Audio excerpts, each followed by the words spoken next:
Bismillahirrahmanirrahim. Assalamualaikum warahmatullahi wabarakatuh. Bagaimana kabar antum hari ini, anak ustadz yang soleh dan soleha?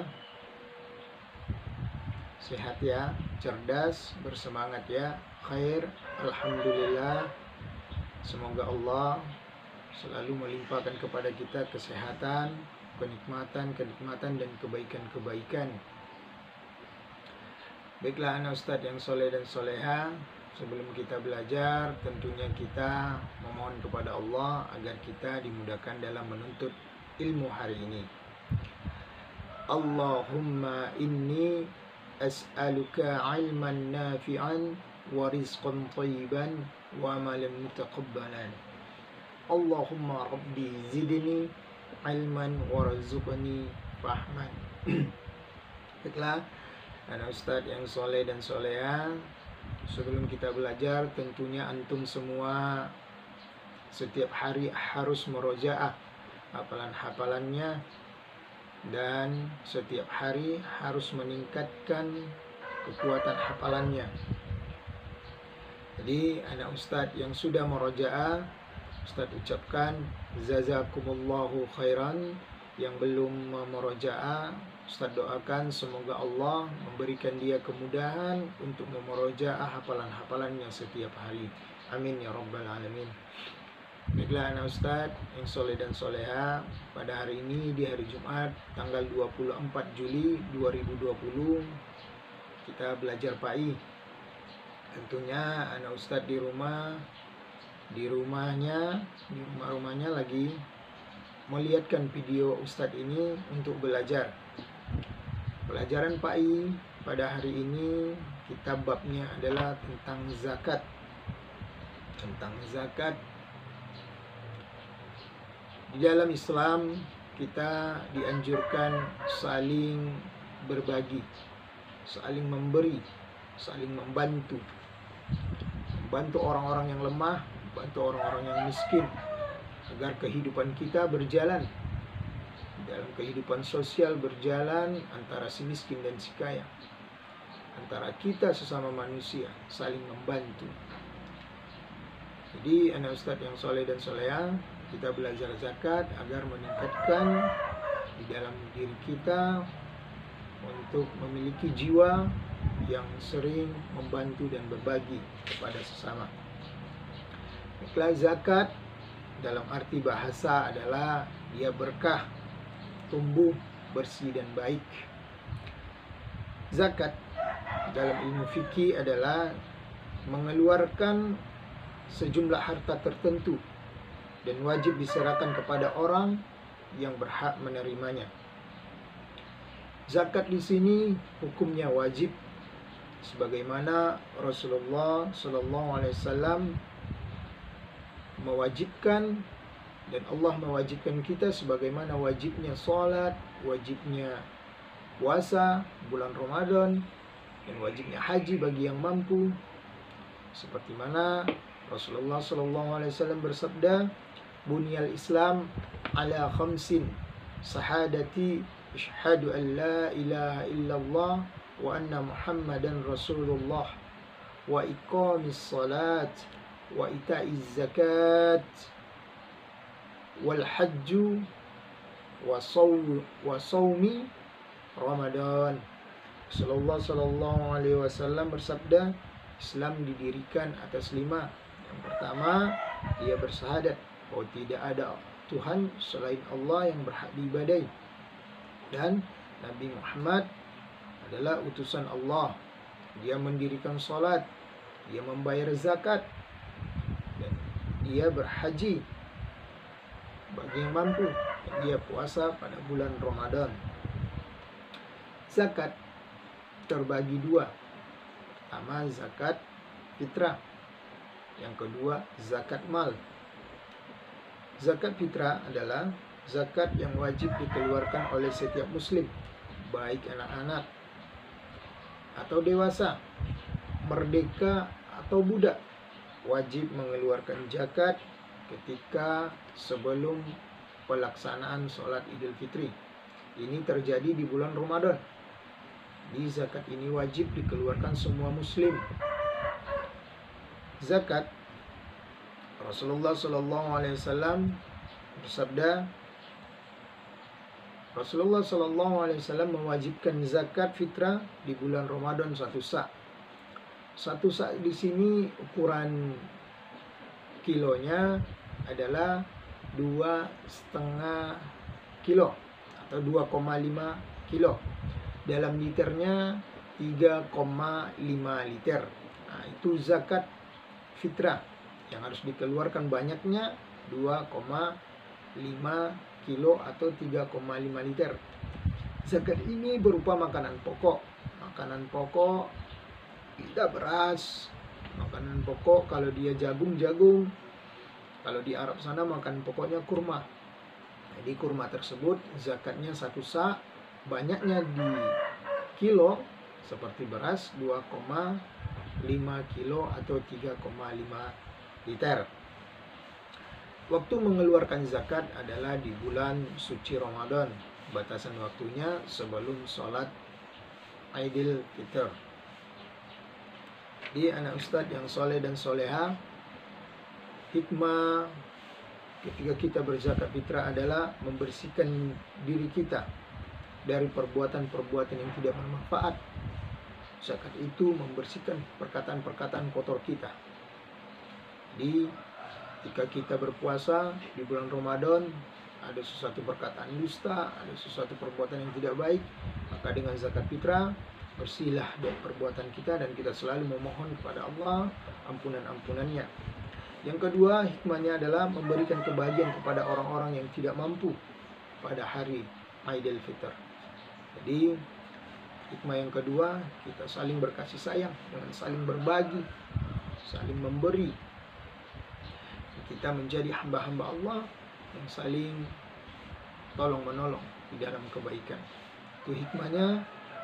Kita semoga Allah berikan sifat-sifat suka memberi. Amin ya rabbal alamin. Adapun yang kedua, zakat mal, yaitu zakat harta. Zakat harta ini adalah zakat yang maknanya yaitu mengeluarkan sejumlah harta tertentu, apapun jenis hartanya, ketika sudah sampai nisabnya waktunya. Jadi syaratnya di dalam surah At-Taubah ayat 103, Allah Subhanahu wa taala berfirman, "Khudz min amwalihim shadaqatan tutahhirahum wa tuzakkihim biha." Ambillah zakat dari sebagian harta mereka. Dengan zakat itu kamu akan membersihkan dan mensucikan mereka. Jadi Allah memerintahkan kepada kita atau kepada orang-orang yang berhak mengambil zakat, diperintahkan untuk mengambil zakat dari harta-harta mereka. Maksudnya di sini mengambil zakat dari orang-orang yang hartanya sudah dikenai untuk berzakat hartanya. Sudah harus dikeluarkannya hartanya tersebut. Syaratnya harus sampai nisabnya. Itu baru dikeluarkan zakatnya. Harta yang wajib dizakati itu yang sudah sampai nisabnya adalah emas, perak, perniagaan, hasil pertanian, peternakan, baik itu kambing, kerbau, sapi, unta. Harta temuan itu wajib dizakatkan. Harta profesi wajib dizakatkan. Tabungan sudah sampai nisabnya, ini sudah sampai nisabnya semua, wajib kita zakatkan. Dan yang terakhir, investasi sudah sampai nisabnya, wajib dizakatkan. Nisab artinya jumlah tertentu dari suatu jenis harta, kekayaan yang membuatnya wajib dizakati. Jadi anak ustadz soleh dan soleha itu adalah macam-macam zakat-zakat harta yang harus dizakatkan pemiliknya. Adapun penerima harta, zakat harta adalah mustahik zakat. Yang pertama itu yang berhak menerimanya fakir. Yang kedua miskin.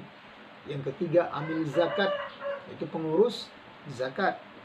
Yang keempat, mu'allaf, orang yang dapat diajak untuk masuk Islam, orang yang dapat hidayah masuk ke dalam Islam, kita zakati mereka. Selanjutnya, orang yang bermaksud membebaskan hamba sahaya.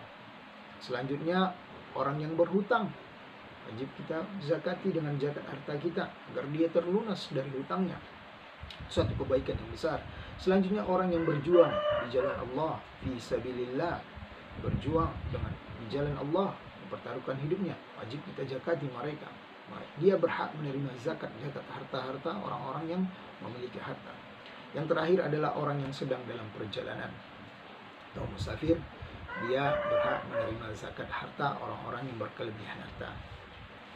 Hikmah zakat harta adalah dapat mensucikan jiwa dan membersihkan dirinya dari sikap kikir, pelit, dan menjauhkan dirinya dari sifat mementingkan diri sendiri.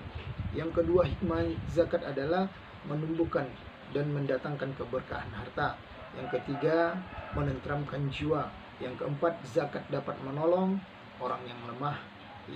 Yang selanjutnya sebagai ungkapan rasa syukur kepada Allah Subhanahu wa taala atas nikmat-nikmat yang diberikan oleh Allah Subhanahu wa taala. Selanjutnya, mempererat tali persaudaraan. Yang selanjutnya, mendidik rasa kasih sayang terhadap fakir miskin. Dan yang terakhir, membiasakan berinfak di jalan Allah Subhanahu wa taala. Mungkin itu saja pelajaran kita hari ini anak Ustadz yang soleh dan soleha tentang zakat. Sebelum kita tutup, nasihat Ustadz dari pelajaran ini rangkumannya adalah zakat ini adalah sesuatu amalan yang Allah cintai. Salah satu amalan yang Allah cintai. Maka anak Ustadz yang soleh dan soleha, kita seharusnya sebagai orang muslim yang ingin beribadah kepada Allah dengan ibadah yang sempurna, maka dengan adanya harta-harta kita, berzakatlah. Zakatkan harta kita. Jangan nanti harta kita menjadi beban, menjadi suatu berat nanti di hadapan Allah. Karena ketika Rasulullah SAW menggambarkan sesuatu itu, semua akan ditanya. Waktu kita ditanya, harta kita ditanya, semuanya akan ditanya cuma satu. Tapi harta ditanya dua, dari mana dia dapatkan, kemana dia belanjakan. Maka dari itu, anak Ustadz yang soleh dan soleha, ketika kita berkelebihan harta, sudah cukup nisabnya, keluarkanlah. Karena kebanyakan nanti orang-orang yang telat masuk surganya karena lamanya hisab kepada hartanya. Hisab kepada harta, banyak yang tidak dikeluarkannya, banyak yang tidak disalurkannya, banyak yang tidak memberikannya. Karena dia makan sendiri harta-harta yang telah diberikan Allah Subhanahu wa taala kepada dia. Maka itu anak Ustadz yang soleh dan soleha, tanamkan kepada diri kita untuk saling memberi, saling mengeluarkan harta-harta kita. Jangan terlalu cinta dengan harta. Mungkin itu saja anak Ustadz yang soleh dan soleha. Semoga Allah kumpulkan kita bersama-sama di surganya nanti. Amin ya rabbal alamin. Kita tutup saja pelajaran kita hari ini dengan membaca doa penutup majlis. Subhanakallahumma wa bihamdika asyhadu an la ilaha illa anta astaghfiruka wa atubu ilaik. Akhirul kalam. Assalamualaikum warahmatullahi wabarakatuh.